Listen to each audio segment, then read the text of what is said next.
Good evening and welcome to this week's edition of First Issues. In this evening's episode, we expand upon a talking point introduced last week by a panel of different role players within the Botswana film and television scene. Through them, we hope to uncover why the country has failed to create a sustainable and lucrative film and television industry. Why, as at 2014, there is no sign of a reputable industry that consistently employs talented writers, actors, musicians, caterers, lighting experts, directors, the entire menagerie that accompanies production, despite having educated people in these streams. Why both international and even local screens are not flooded with homegrown stories and content. Our contributors brought up the following factors last week. We have lots of young people who've been to school in Malaysia and South Africa, but when they come back home, they find a situation where there is no industry. We would appeal for sponsorship, government and non-government, and a lot of people want to jump onto a vehicle that's already moving than one that is standing still. There has to be maybe a film office in the country that will be responsible for most of the major activities that help the industry to grow. The leadership of any country tends to gravitate towards what they are familiar with. If you look at the presidency of Ramasira, for example, they're more agricultural based, right? Because the president was a farmer loaned to politics, right? So I think it's a generational issue. I think a lot of production is done by a different generation of people. What more do they have to say on this matter? Stay tuned to find out.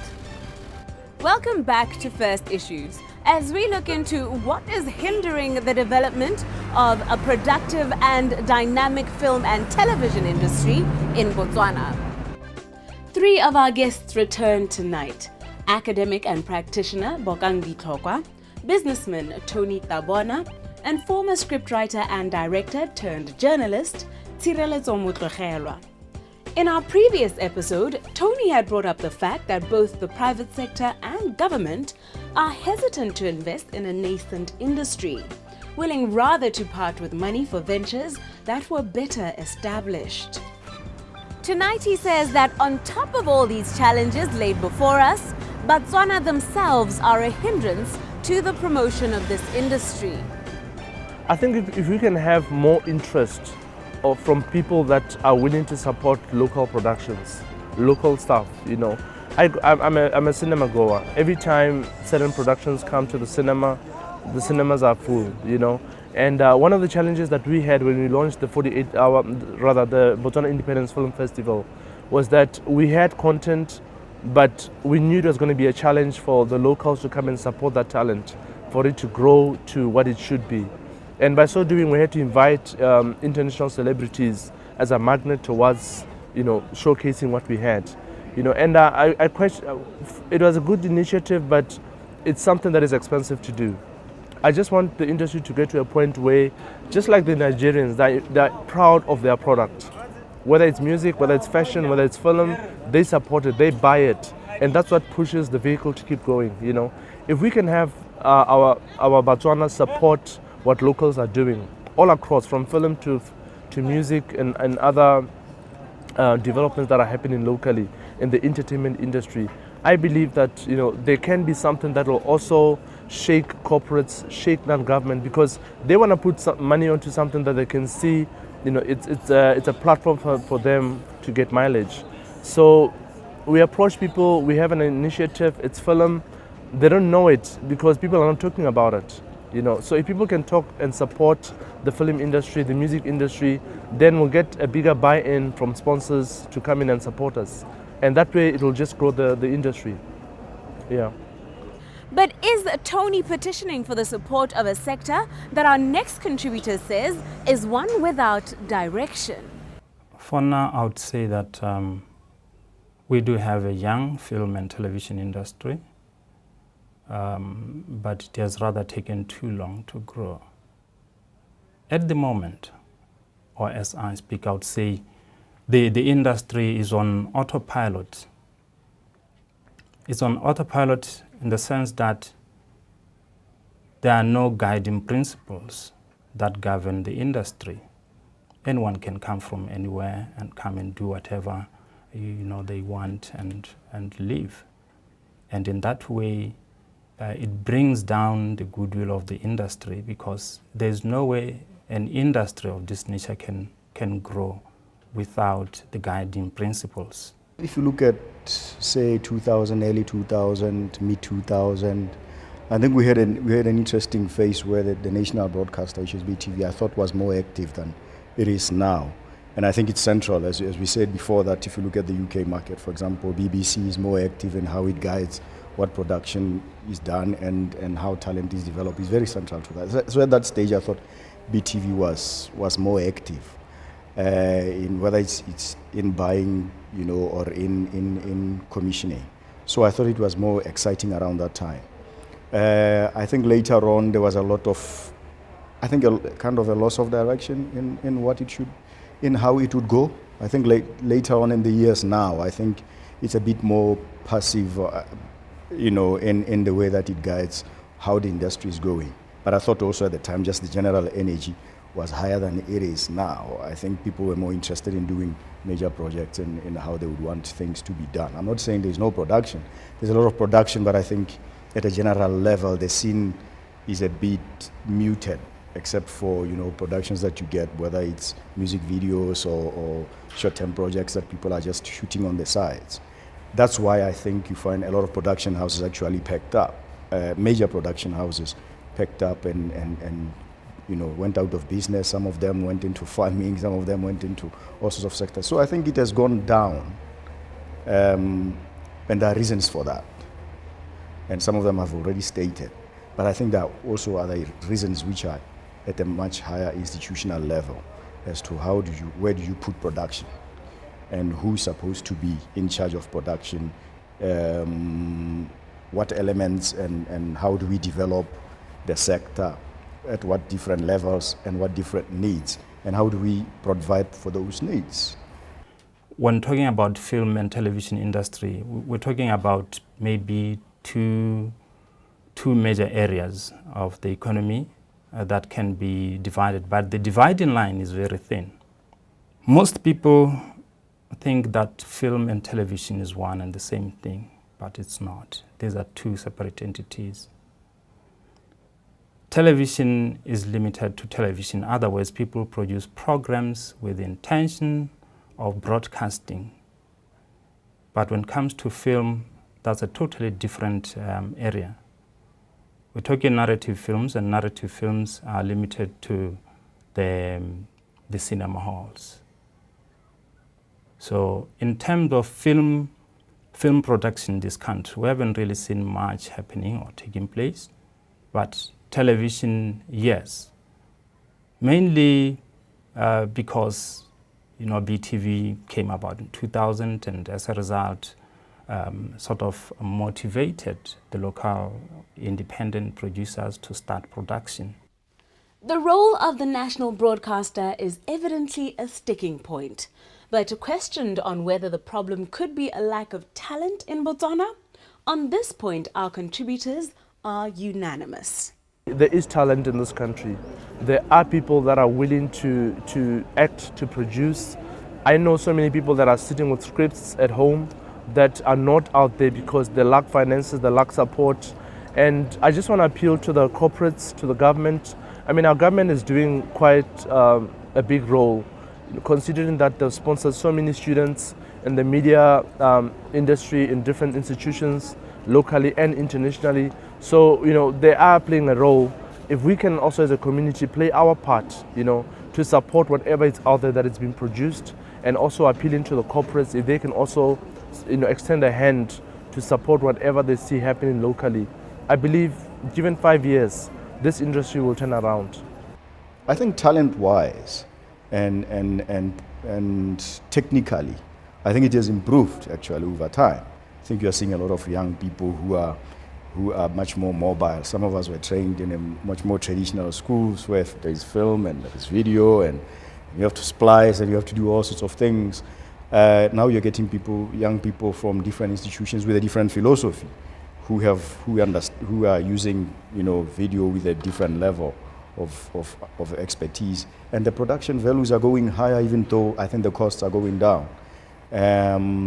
So it's a whole different generation, I think, of production people coming through. So it's exciting in that there is more talent and there is more energy, and there is less cost to produce any type of production you have, whether it's a drama, whether it's what. But I think at the skills level, not skills level, but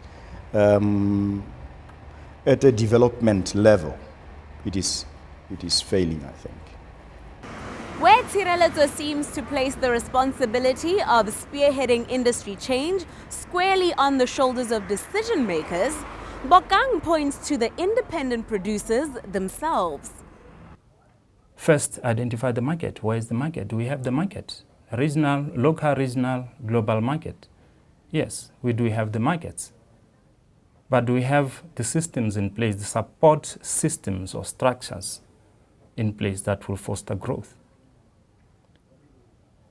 Probably yes or no, but for now I would say no, because the independent producers haven't really made enough effort to come up with or to push for these structures to be put in place. They haven't done that, either because they were frustrated because of what happened maybe in the past, lack of opportunities and so on and so forth. But the focal point now is we're in a global market, and accessibility to the global market depends on the support structures that the independent producers can put in place for either film or television. The independent producers in this country have to maybe introspect.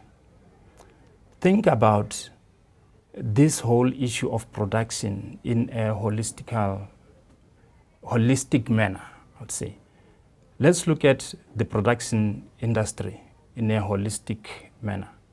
That's to say, there's the production itself, be it television or film, and within the production cycles, we have other offshoots or related industries.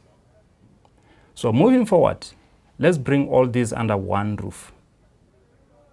Let the independent producers move out of their offices and begin to see the sky, the bigger picture. What do I mean by that? All this, say for instance, you produce one film. You produce one film worth maybe 1.2 million or whatever.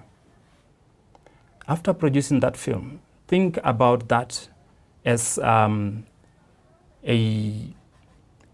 think about that film as an intellectual property. It's an intellectual property. What can I do with my film? There's so many things that you can do with that film.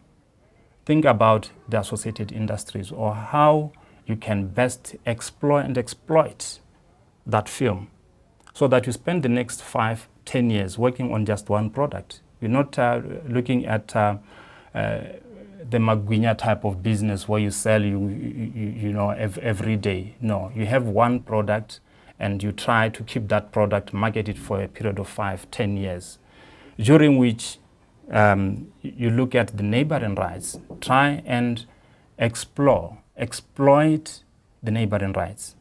For instance, you've produced your film and it's doing well in the market locally and internationally, and then you decide, okay, I'm going to print caps and sell to members of the public just to promote the film. That's one aspect. You can print pillowcases bearing the name of the film.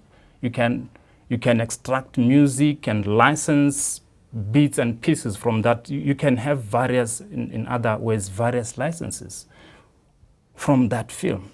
And then you'll be licensing this either to, you look also at the platforms that are available. There are so many platforms that are available. The internet is one platform. You have cable channels, you have terrestrial channels, and you also have satellite channels. Now, we're talking about the type of economy that is based on intellectual properties. In other words, What we want to see is a situation where the producers, independent producers, exploit just one film and keep on and on for several years. In that way, you are sure of generating enough. These are valid points as to the need to educate filmmakers and content producers on the business and structure of the film industry. But once again, our guest's main contender at this point, Tshirelezo, has salient points himself on the need for decision makers to fully appreciate this sector. For me, I think I'm biased. I generally think that, I'll give you an example. If you look at the leadership of any country, tends to gravitate towards what they are familiar with. If you look at the presidency of Ramasira, for example, they're more agricultural based, right? Because the president was a farmer loaned to politics, right? So I think it's a generational issue. I think a lot of production is done by a different generation of people. But the lawmakers are a different generation of people. So you tend to have a view of different industries as to how important they are is defined by what type of generation you have that has got the decision making. And I feel that these sectors, whether it's the arts, whether it's any aspect of the arts, tends to be looked, as kind of, left of field, because a lot of these younger people are involved in this. And I think a lot of different generations cannot see the benefits of organizing this, whether from an economic perspective or a social perspective. They just cannot see what the benefits are in the larger picture. And the other thing, I think it's an extremely maybe financial approach to things. People always say, everything should make money. It's questionable whether the arts make money, whether fundamentally the arts are established to make money. You can have industries feeding off that, but I don't think the crucible, I don't think the center of the arts, its function is to make money. I think there are other sectors that feed off that big pot, that is the arts, but I don't think the arts themselves as a sector are fundamentally made to be financially viable. I think you have to subsidize the arts because you know the benefits of other sectors when the arts are established and they are vibrant. Even countries like Australia, countries like the UK, they know that the arts have to be funded. But the benefits from funding that and keeping that vibrant to the rest of the sector, whether the society in general or the economy in general, that you can calculate. You can say, okay, this is what we are getting out of the creative industries. I was reading something on African Business, I think, magazine called African Business, and they're writing about the Nigerian movie industry. These guys who are churning out, DVDs a day. Those guys are the third highest employer in Nigeria.